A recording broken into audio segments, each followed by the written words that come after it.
তো আমার ম্যানেজারে কইতাছে যে ভাই মাছ আটকাইছে। আমি কে? কয় হুমায়ুনের আইছে, মাল আটকাইছে। আমি তো আমি আইতেছি, আমি আইসি আজ এই হুমায়ুন, শওকত, সজিব, তারপর রাব্বি, এরা সব। তো আমি সজিব রে, হুমায়ুন রে আর ইয়ের জিজ্ঞাসা করলাম তোমার মাল আটকাইছ কে? কয় আমরা মাল নিমু, আপনি হাতে মাল বেচছেন কে? আমি আমার মাল আমি যার মাল হাতে গেছি। পরে না আমাকে তুমি মাল বেচতে হবে, আমি তোমার হতে আমি মাল কোনোদিন বেচতাম না।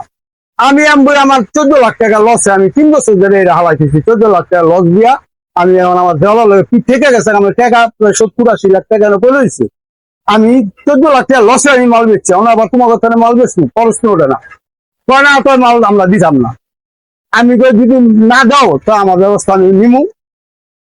তারপর এরা আমার ডাক দেওয়া চুপ কয় টাকা আমাকে 30,000 টাকা দেন। আমি 1,04,000 টাকার মাল বেচছি, তখন আমি 30,000 টাকা দিব। আমি এই ব্যবসা না করলাম।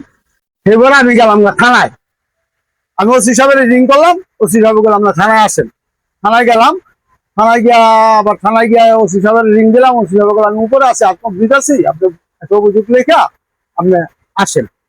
আমার প্রশাসনের কাছে আমি এতটুকু দাবি জানাচ্ছি যেন এটা আপনারা তদন্ত করে সঠিক তদন্ত করেন, সঠিক তদন্ত করে যা হয় তাই করেন, নাইলে আমরা বাঁচতাম না এই জায়গায়।